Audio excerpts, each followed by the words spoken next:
Be honest, this year is going faster than the last one, and last year went faster than the one before it. When you were a kid, a single summer felt like an entire geological era. Now you blink and it's December again, you've been to the gym twice, and you're genuinely not sure what happened to October. Here's the weird part. It's not your imagination, and your memory isn't broken. Your brain is doing exactly what it evolved to do. It's just doing it to you specifically.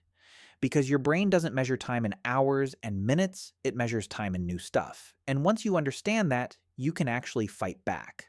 Let's start with the simple version. In 1897, a French philosopher named Paul Janet pointed out something almost annoyingly obvious, which is, I'm told, the main job of French philosophers.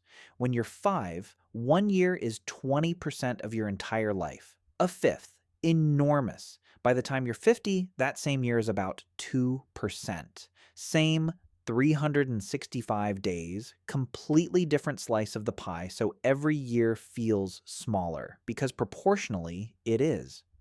But that's not the whole story, and this is where it gets good, because how long a stretch of time felt doesn't come from a clock. It comes from how many memories you filed during it. The psychologist William James wrote about this back in 1890. He said the years that are empty of new experience come and collapse.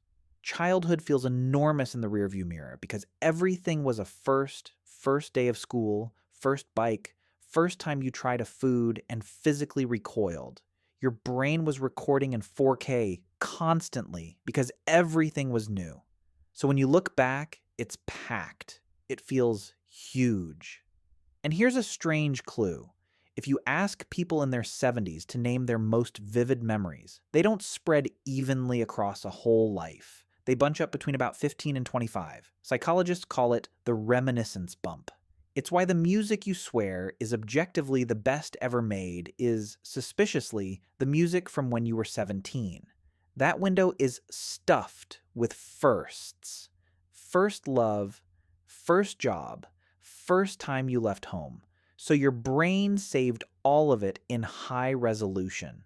Those years still feel long, decades later, because you actually have them on tape. Now compare that to a random Tuesday last month. Adulthood is the opposite. Same commute, same desk, same 4 apps in the same order. Yes, those 4, I'm not going to say it, but you know, your brain is brilliant at exactly one thing. Ignoring what it has already seen. So when nothing is new, it stops taking notes like a bored intern and just writes same as yesterday. A whole month of that compresses down to almost nothing. The time still passed. You just didn't save the file. There's a beautiful little proof of this called the holiday paradox, described by the writer Claudia Hammond. Think about a week somewhere new, a trip packed with things you've never done. While you're living it, it flies by because you're busy and present. But when you get home and look back, that 1 week feels longer than the 2 months that came after it. The boring months go fast in the moment, but vanish in memory. The novel week goes fast in the moment, but stretches out forever when you look back. You basically have 2 clocks, one for living and one for remembering, and they completely disagree. Now, for the extreme version. Neuroscientist David Eagleman dropped people backwards off a 150-foot tower for science, which is historically the best excuse to throw a man off a tower, and they swore the fall lasted longer than it actually did. Not because their eyes slowed down, but because raw fear made the brain record everything, densely, more memory, more time, which points at something almost cruel. The more repetitive your life gets, the faster it disappears, and the faster it disappears, the less you feel like changing anything. Routine is comfortable. Routine is also a time machine stuck on fast forward. But that's the loophole too. If your brain measures life in new experiences, you can literally make time feel longer by giving it more to remember. You don't have to quit your job and move to a mountain. Take a different route home. Learn something with your hands. Call the person you keep meaning to call, not your ex, a different one. Cook a dish you can't pronounce. Go somewhere you've never been, even if it's across town.